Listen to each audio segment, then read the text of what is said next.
सर्वप्रथम या संत नगरीमध्ये श्री गजानन महाराजांच्या चरणी आपल्या सर्वांच्या वतीनं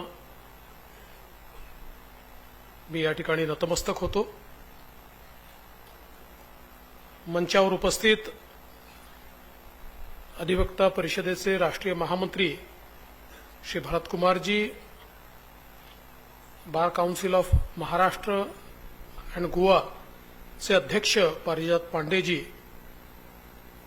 ज्येष्ठ अधिवक्ता आपल्या सर्वांचे श्रद्धेय असलेले श्री दत्तात्रय दुबेजी, भूषण काळेजी, सत्यनारायण जोशीजी, अभयराव कुल्लरवार, चरणजी ढुमणे, सुनीतजी घोडेस्वार, निलिमाताई जोशी, गोपालजी पाटील, मिलिंदजी पाटील, वैशालीताई जाधव, या ठिकाणी उपस्थित असलेले श्री अनिल सिंगजी, आमदार संजय कुटेजी, आमदार आकाश पुणकरजी, आमदार श्वेताताई महाले, आमदार प्रसाद लाड, अधिवक्ता परिषदेचे सर्व सदस्य, bar council of Maharashtra and गोवाचे सदस्य, सर्व ज्येष्ठ विधिज्ञ आणि उपस्थित सर्व अधिवक्ता भगिनी आणि बंधूंनो, मला अतिशय आनंद आहे की आज विदर्भ प्रदेश अधिवक्ता परिषदेच्या या अधिवेशनाच्या निमित्ताने आपल्या सर्वांमध्ये मी या ठिकाणी उपस्थित आहे।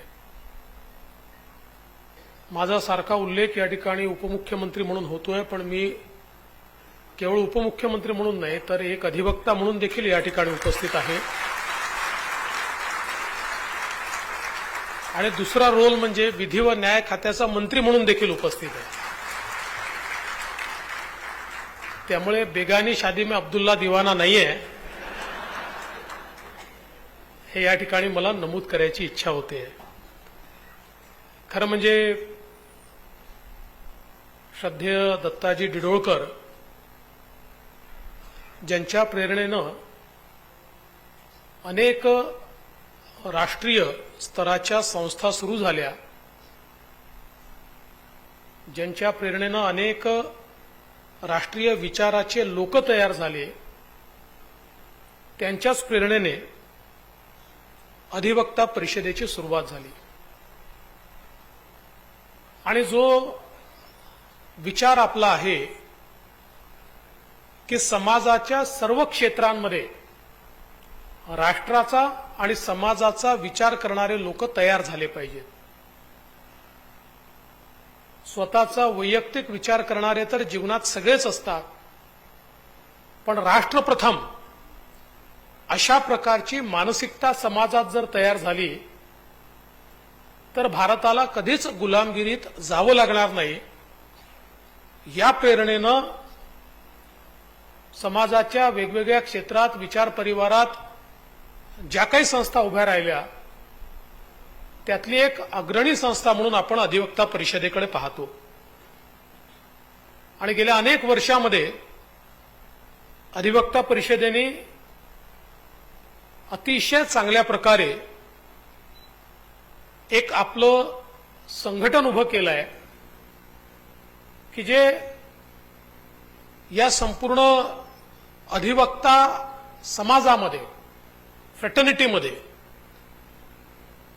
एक राष्ट्रीय बाण्याने काम करणारं संघटन म्हणून आपल्याला पाहायला मिळतं।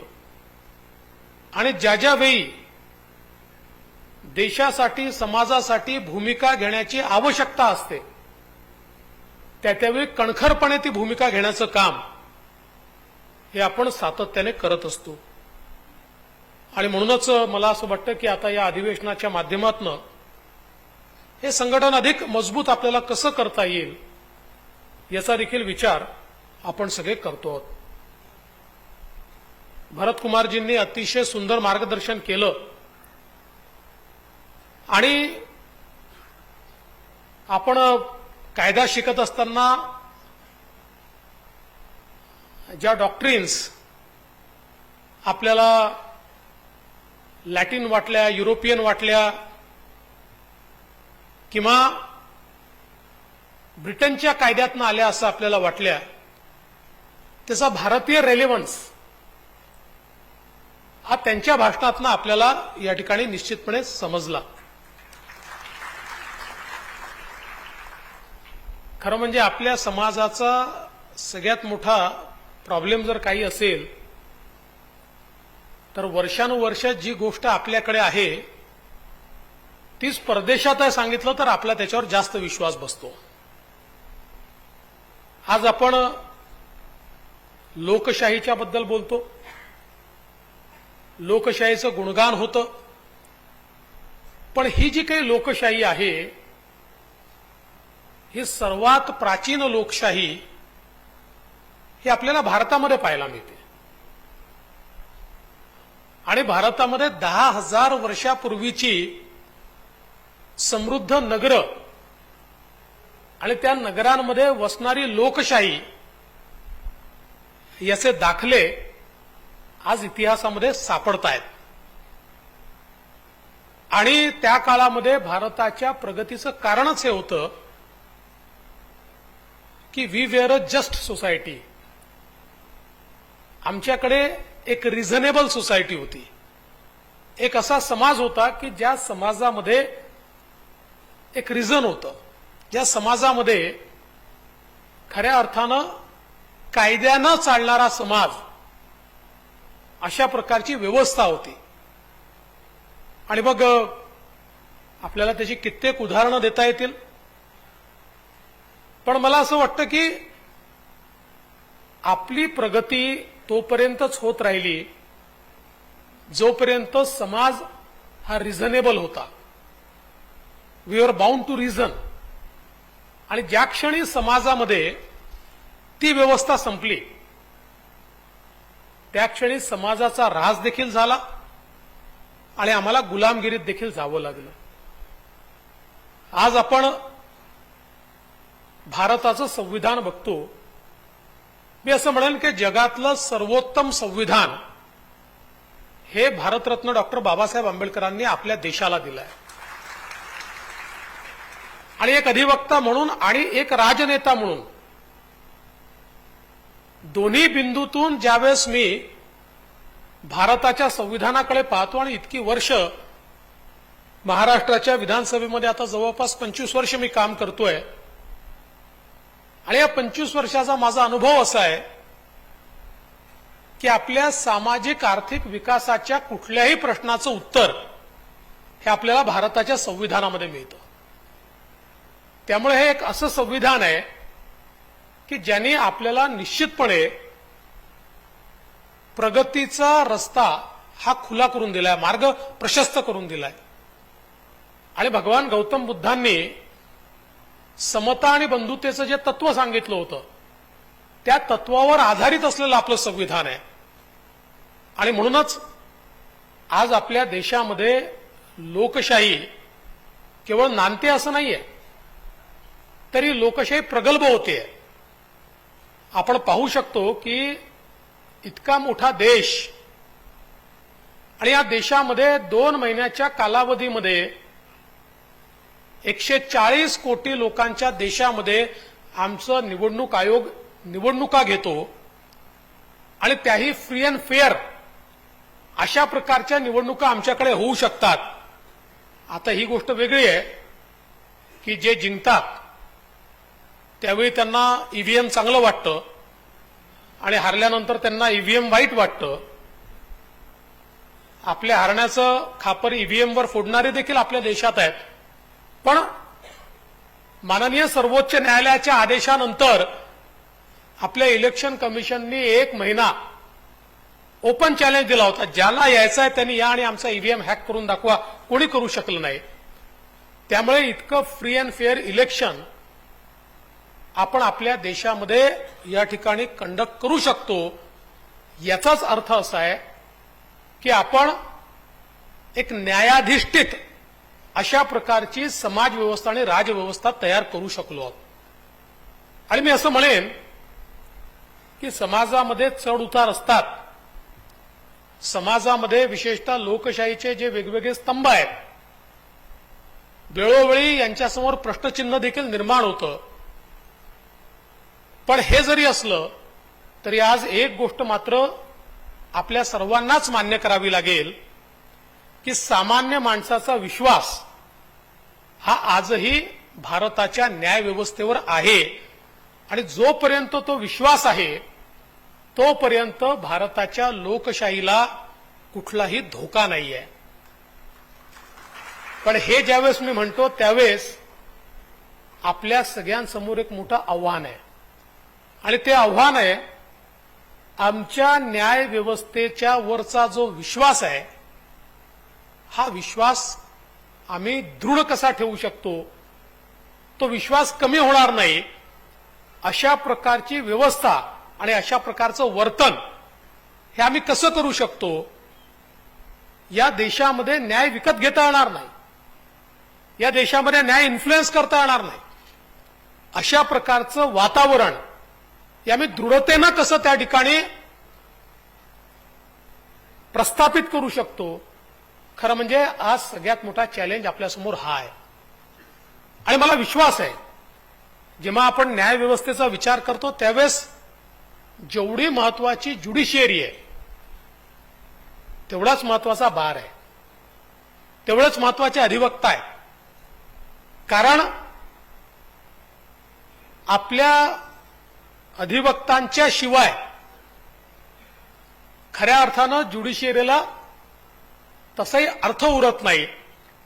आणि म्हणून आपली देखील ही जबाबदारी आहे की ही जी व्यवस्था आहे ही पारदर्शी राहिली पाहिजे. आणि ज्या क्षणी असं वाटेल की व्यवस्थेतली पारदर्शिता कमी होते आहे त्यावेळी आमच्या अधिवक्त्यांनी देखील अतिशय ठामपणे उभं राहिलं पाहिजे. आणि ज्यावेळेस आवश्यकता असेल त्यावेळी मग ती राजकीय व्यवस्था असो की आमची ज्युडिशियरीची व्यवस्था असो, या दोन्ही व्यवस्थांना हे सांगता आलं पाहिजे की ही परिस्थिती बदलण्याची वेळ आलेली आहे. आणि मला असं वाटतं हे काम जर कोणी करू शकत असेल तर ज्यांच्या मनामध्ये नेशन फर्स्ट आहे, राष्ट्र प्रथम या भावनेनं जे लोक काम करतात तेच लोक असं करू शकतात.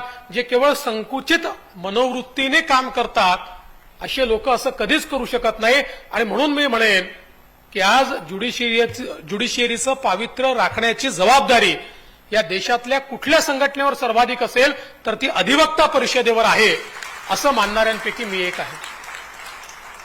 आज हे खरं आहे की वकिलांसमोर देखील प्रश्न आहेत. वकिलांचे अधिकार असतील, वकिलांच्या हल्ल्यांचा विषय असेल, वकिलांचं वेलफेअर असेल, या महत्वाच्या आहेतच. आणि या गोष्टींवर देखील सातत्याने आपल्या संघटना सरकारशी चर्चा करत असतात, त्यातनं आपण मार्ग काढत असतो. आता मागच्या काळामध्ये आपल्या सगळ्या लोकांनी पाठपुरावा करून आपल्याला जी काही एक अकॅडमी सुरू करायची आहे नवी मुंबईमध्ये, आता त्याचा जागा देण्याचा प्रस्ताव अंतिम टप्प्यामध्ये आलेला आहे. मला विश्वास आहे की लवकरच ती जागा देखील आपण उपलब्ध करून देऊ जेणेकरून चांगल्या प्रकारे आमच्या अधिवक्त्यांचं ट्रेनिंग देखील आपल्या बार काउन्सिलच्या माध्यमातून आपल्याला निश्चितपणे करता येईल. आणि हे सगळं होत असताना मला विश्वास आहे की आज खरं म्हणजे ज्या प्रकारचे बदल आपण पाहतो, तंत्रज्ञानाने जे बदल आज घडवलेले आहेत, मी नेहमी उल्लेख करतो की महाराष्ट्राच्या विधानसभेमध्ये वर्षानुवर्ष आम्ही चर्चा करायचो की आता ऑनलाईन झालं पाहिजे, फायलिंग ऑनलाईन झालं पाहिजे, त्याच्यानंतर ऑनलाईन त्या ठिकाणी खटले चालले पाहिजेत, केसेस चालल्या पाहिजेत. पण ते व्यवस्था करून ते होत नव्हतं. पण आपला समाज असं आव्हान आलं की तो उभा राहतो. आणि कोविडचं आव्हान आलं आणि जे लोक त्याला विरोध करत होते तेही, आणि मी स्पेसिफिकली ज्युडिशियरीतले सांगतो, जे जजेस देखील त्याला विरोध करत होते, अशा सगळ्या जजेसनी ते अंगीकारलं. आणि मग त्यांच्या लक्षात आलं की शक्य आहे, वकिलांच्या लक्षात आलं शक्य आहे. आणि आज आपण पाहतोय की मोठ्या प्रमाणात आता आपण अशा प्रकारे ऑनलाईन पद्धतीनं कोर्ट चालवू शकतो आहोत. आणि ते चालवून आपण दाखवलेले आहेत. किंवा ई फायलिंगच्या संदर्भात मागच्या काळामध्ये पाटील साहेब जेव्हा अध्यक्ष होते त्यावेळी आपण महाराष्ट्रामध्ये अतिशय चांगली ही व्यवस्था उभी केली आणि इतक्या वेगानं ती महाराष्ट्रामध्ये लोकांनी स्वीकारली, आमच्या अधिवक्तांनी सगळ्यांनी स्वीकारली. आजची परिस्थिती अशी आहे, पूर्वी जो वकील होता तो अशिलाला सांगायचा तारीख कुठली आहे, आता अशीलच वकिलाला सांगतो तारीख कुठली आहे, अशा प्रकारची ऑनलाईन व्यवस्था आपल्याकडे तयार झालेली आहे. या सगळ्या गोष्टींमुळे पैसा वाचतो, याने ट्रान्सपरन्सी येते, याने एफिशियन्सी येते.